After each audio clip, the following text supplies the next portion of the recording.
Yo, I'm gonna make a rap.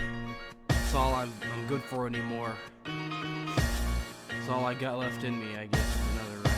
DirectBeats.com. Oh god, I fucking hate Drowning in Footwear, also known as Drowning in Horseshoes, who would also go on later to be known as Endless Jess or just Jess, which is probably how I'm going to refer to him from this point onwards, was another YouTube content creator who created their YouTube channel in October of 2011. They uploaded their first video in the same month, posting a video titled Demon Souls Review. Okay. Demon Souls is the bomb. Yeah, I'm bringing back the bomb. It's an old school dungeon crawler style hack and slash RPG that reminds you of the good old days, back when games were challenging and not just up their own asses with ridiculous self-indulgent 40-hour cutscenes. The writing in this review is impressive for a first video. He talks about how well the player gets immersed in the world and complains about how modern games are often too overloaded with cutscenes, which he does not think Demon Souls suffers from. He adds a lot of humor to his video, and even as someone who personally didn't totally get his humor when listening to the PCP, even I admit, he was really funny. Fuss is about holy crap! Damn! Yeah, this game's hard, okay? Hell, it's almost as hard as my muscles. The video ends with Jess singing a heavy metal song about why he likes hard games. Love Demon Souls. I love it because it's really hard. Some people say that it's too hard. Those people are pussies. 1 month later, Jess would post another Drowning in Footwear review of the game Party Babies, a simulator game about partying babies, I guess. It was filled with mini-games, sort of Mario Party style. He continues bringing his sense of humor into this and his subsequent reviews as well. He continues making content similar to this on his main channel, alongside a clip from a collaboration with Reckless Eating, discussing his love of Count Chocula. As this channel went on, he would continue making reviews, but would also make videos passionately ranting about things on his mind, or making rap music. Ninja, then Raphael, and I'm in ya, cause I'm putting my dick inside every single woman turtle dick. You can't hide, I can hide. I got a shell, I can hide inside it. I live in hell. In November of 2013, he created a new channel, formerly called Drowning in Horseshoes. On this channel, he would primarily review Friendship is Magic, but would eventually start collabing on a podcast called The Horsecast with another content creator called Digibro. As this podcast went on, more My Little Pony Friendship is Magic reviewers would start appearing as guests on the podcast.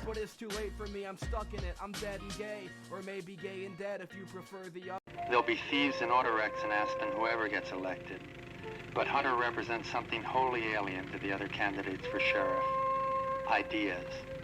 And a sympathy towards the young, generous, grass-oriented society, which is making the only serious effort to face the technological nightmare we have created. The only thing against him is he's a visionary.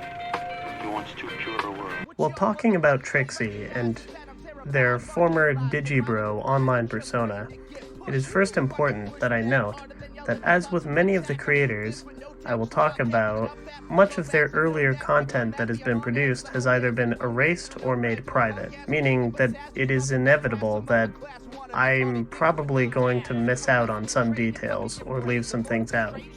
However, I fully encourage anyone who wants to correct any information or add to details I missed in the comments down below, as I may make correction videos in the future. Trixie is a transgender woman who formerly went by the name Digibro/Digibrony. The earliest evidence I can find of their internet content creation is a channel called Modal Soul Productions. I'm actually not fully sure if I pronounced that correctly. It was created in 2006, with the first few videos being drastically different from her anime and Friendship is Magic videos that she would go on to make years later and become known for. These videos were called Project Awesomeness and were mostly goofy sketch comedy videos that they would film with the help of their brother Victor and others. They were very amateur YouTube videos created by them and their brother when they were just teens, so there's not really too much to say about them. However, the earliest content of Digibro talking about anime would come not too much later, when they would create a website called My Sword is Unbelievably Dull, with the website's title likely being a reference to the infamous scene from Garzy's Wing. Dinosaurs are here, and they use bows and arrows. My sword is unbelievably dull. If you die over there, what will happen to me back here? The website served as a place for them to post anime blogs.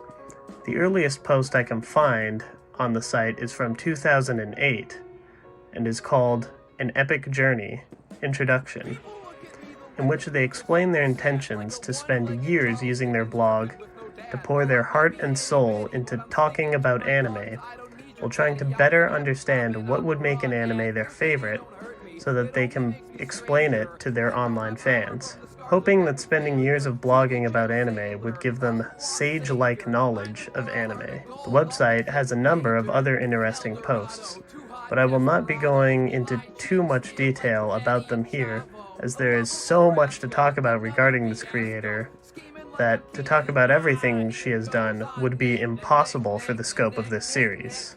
I will just say that some notable shows she would discuss on the site were Gurren Lagann, Boogie Pop Phantom, and Neon Genesis Evangelion. Later, in November of 2012, she created the channel she is perhaps best known for, called Digibrony, which would later take on these other names shown on screen. However, due to their early content being set to private, even with the archives of their content on YouTube, it is hard to say which video was the first one uploaded on their main channel, or if that video even exists online anymore. All I can say is that during the early years, they would often be known to make videos discussing and analyzing Friendship is Magic, while representing themselves with a pony avatar, similar to T-Bap's avatars. Digibro would also do some live-action videos, often with their brother, such as their live-action Q&A videos, some comedy skits, and just general shitposts. In 2013, they would also start a podcast with some other creators called The Pub Crawl. Then they would later go on to meet a creator with multiple channels called Drowning in Horseshoes, or Drowning in Footwear on their non-MLP channel. They would start another podcast together called The Horsecast, and despite the title, they would mostly discuss things unrelated to My Little Pony.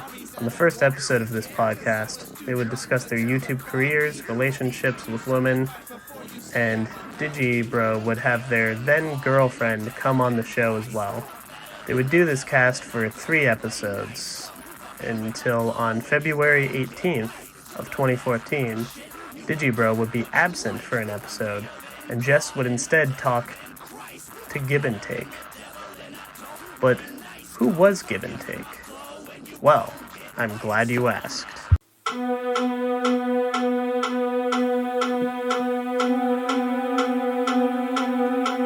So I don't know how to make music, so I'm gonna go. In the ancient times of our ancestors, in other words 2008, a channel under the name Gibbontake would be created.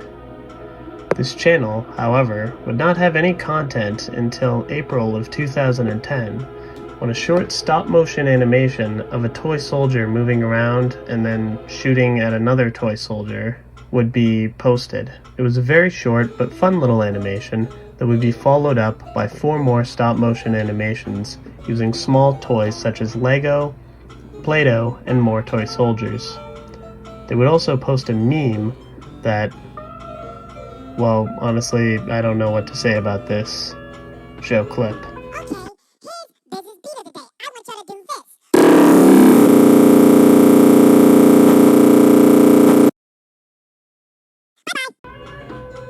they would eventually make a 6th animation using live-action footage of themselves with an animated gun overlaid on the video in order to make it appear as a live-action Call of Duty game. They would animate the gun shooting as people passed by in their car, and animate a character shooting at them in the video. The description of this video notes that it was made as a school project. Gibbon would then start making meme/YouTube poop videos with footage of My Little Pony, among some other memes, indicating that they were a fan of the show.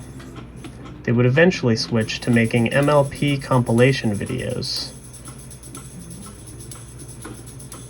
In November of 2013, they would create another meme called Fluttershy Doesn't Get Any Lines. This one would end with the announcement that they'd been working on some ANY Pony videos by creating visuals for ANY Pony. This would be shortly after they hit 5,000 subscribers. Then finally, in December of 2013, they would make their first My Little Pony analysis video. In their first MLP analysis video, they referenced Digibrony, Brony Curious, which I believe was Tom Oliver, Drowning in Horseshoes, and some other creators. They start the video off with some light humor. Daring, don't! Daring, don't do it. Daring, do not do it. She's real now, which means my priceless artifacts are in danger. Then, they compare their own opinion against the opinion of other MLP reviewers. They would continue this MLP series, but change the title multiple times, until they settled on Gibbon's Take. Which, I mean, yeah, I don't think it could possibly have a better title than that. It would not be long before Gibbon would start a Patreon, after growing an audience, before finally being invited to be on the Horsecast with Drowning in Horseshoes. Which means it's finally time to talk about the Horsecast next time. This episode is out of time. In the next episode of Who Were the Procrastinators, I'll be covering the Horsecast, Lethal Aurora Mage, and the beginning of the Procrastinators podcast.